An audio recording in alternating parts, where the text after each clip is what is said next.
का कॉन्क्लेव रखा गया था जिसमें कि न्यू एंटरप्रेन्योर स्टूडेंट्स को यहाँ पे बुलाया गया था। आइए इंडियन ट्रिब्यून के माध्यम से उनसे कुछ बातचीत करते हैं, उनके ऑनेस्ट रिव्यूज़ लेते हैं कि उन्होंने जो 2 दिन का कॉन्क्लेव किया है इसमें उनके क्या क्या रिव्यूज़ हैं। फर्स्टली सर आप बताइए, आप किस यूनिवर्सिटी या कॉलेज से हैं और ये जो कॉन्क्लेव हुआ इसमें आपको क्या बेनिफिट हुआ sir? Thank you sir. My name is Shubham Sharma और मैं क्लस्टर यूनिवर्सिटी में रिसर्च स्कॉलर हूँ। तो मीन्स कि कल से आज तक 2 दिन का कॉन्क्लेव जो हुआ, I have attended it and overall बात हुई है तो इंटेलेक्चुअल प्रॉपर्टी राइट्स के ऊपर।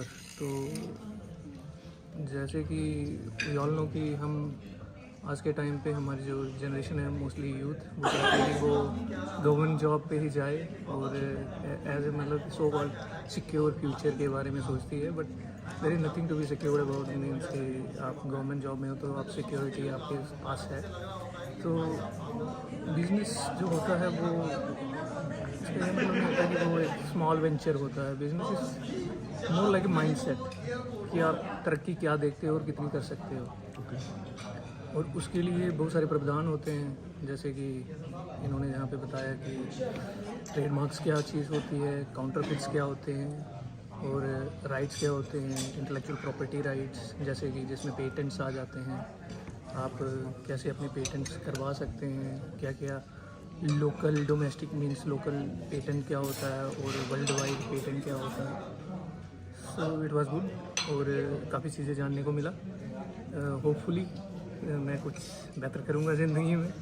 ओके, मतलब अगर फाइनल कंक्लूजन पे है तो ओवरऑल जो 2 दिन का उन्होंने मतलब इनिशिएटिव लिया है न्यू एंटरप्रेन्योर्स को मतलब गाइडेंस के लिए, उनको न्यू इनिशिएटिव बताने के लिए, तो मतलब आपका रिव्यू है कि बेनिफिशियल है, आप इस चीज़ को अपनी लाइफ में अप्लाई करेंगे। बिल्कुल। और आगे फर्दर जो भी आप बिजनेस करेंगे, कुछ भी करेंगे, उसमें इस चीज़ को इनिशिएट करने का आप मतलब कोशिश करेंगे। Actually I am from A rural background, तो वहाँ पे हमेशा सारे लोगों के दिमाग में कुछ होता है कि हमें कुछ करना है।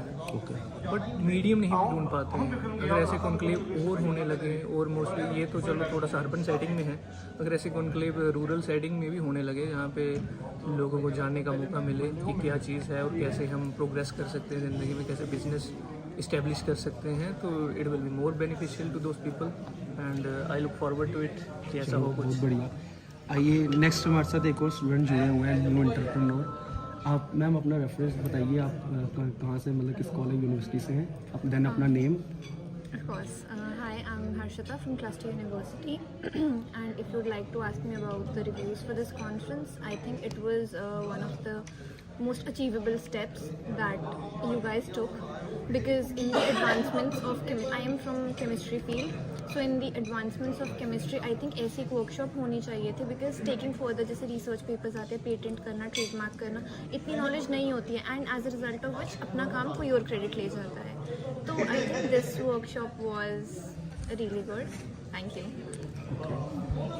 देन हमारे साथ एक और स्टूडेंट जुड़े हुए हैं न्यू एंटरप्रेन्योर। मैम आप अपना बताइए college background, My university. name is Priyanka and I'm PhD scholar in mathematics from Cluster University of Jammu. So overall it was very achievable, or I can say very knowledgeable, because sometimes क्या होता है कि हम research तो करते हैं, हमने काफ़ी 2 पेपर्स जैसे हमने किए हैं तो हम बेचते हैं, तो उसमें क्या होता है कि कॉपीराइट्स, ये जो हमें पेटेंट, इनकी नॉलेज नहीं इतनी होती, और हमारा कोई काम कोई और कर ले और विदाउट क्रेडिट हमें दे, तो ये भी मतलब हमारे लिए बहुत मतलब कि गलत है। हमें पता ही नहीं होता कि हम जो कहीं अभी रिसेंटली ऐसा हुआ हमारे साथ, हमने एक पेपर बनाया, तो वो कहीं बाहर के मैथमेटिशियन थे, तो उनके स्टेट शायद जापान के थे, उनके हमने पेपर बनाया। तो ऑलरेडी वो जब जैसे हमने अपने गाइड को बताया कि सर ये ओवरऑल हो गया कंप्लीट, अब हमने पब्लिश के लिए भेजना है सर, तो उसी टाइम अभी भेजना ही था, तो सेकंड डे ही सर ने मुझे कहा कि information for you please come in the cabin, और वो सेम रिजल्ट उन्होंने ऑलरेडी कर लिया था किसी और एक्सीडेंट। तो वो मतलब ये है कि हमारे में बहुत सारी ये चीज़ें पता होनी चाहिए। यहाँ आकर तो मुझे काफ़ी नॉलेज हुई है कॉपीराइट्स कैसे हैं, और जो हमारे काफ़ी चीज़ें इधर ट्रेडमार्क्स, मतलब इन जनरल कहा जाए अगर तो मतलब जो ये 2 दिन का कॉन्क्लेव PhD की तरफ से रखा गया चैम्बर ऑफ कॉमर्स की वजह से, उसके मतलब उसके बहुत रही है, क्योंकि हम क्या है कि हम एकेडमिशन में ज़्यादा है, हम बुकिश नॉलेज ज़्यादा है, बट प्रैक्टिकल में हमारे में इतनी नॉलेज नहीं है। मतलब वो कहते हैं कि इस तरह के जो कॉन्क्लेव्स हैं, इवेंट्स हैं, और भी फर्दर आगे होते रहने जो हम चाहिए। एकेडमिक में कर रहे हैं वो अप्लाई भी करें, we should apply in practicing so that कि जो अदर पीपल है वो बेनिफिट ले सकें इस चीज़ से, उन्हें पता चले कि रिसर्च है क्या। अच्छा, यही एकेडमिशन बुकिश में ही हम लाइब्रेरी के अंदर ही घुसे रहते हैं। आज मुझे मौका मिला बाहर और मैंने सो मैनी मतलब नॉलेज गेन की, और मुझे लगता है कि इसके बारे में मैं भी सोचूं। और साथ में एक सर ने बात की थी यहाँ कि फ्रॉम 6th स्टैंडर्ड हमें बच्चों को क्या करना चाहिए, गाइड करना चाहिए कि government job is not necessary, because you know in 4th class का फॉर्म में भी क्या होता है कि 8th स्टैंडर्ड जो बढ़ता है वो PhD स्कॉलर बढ़ता है फॉर्म, ये है ओरिजिनल है। अब कंट्रैक्चुअल है, मैंने खुद कंट्रैक्चुअल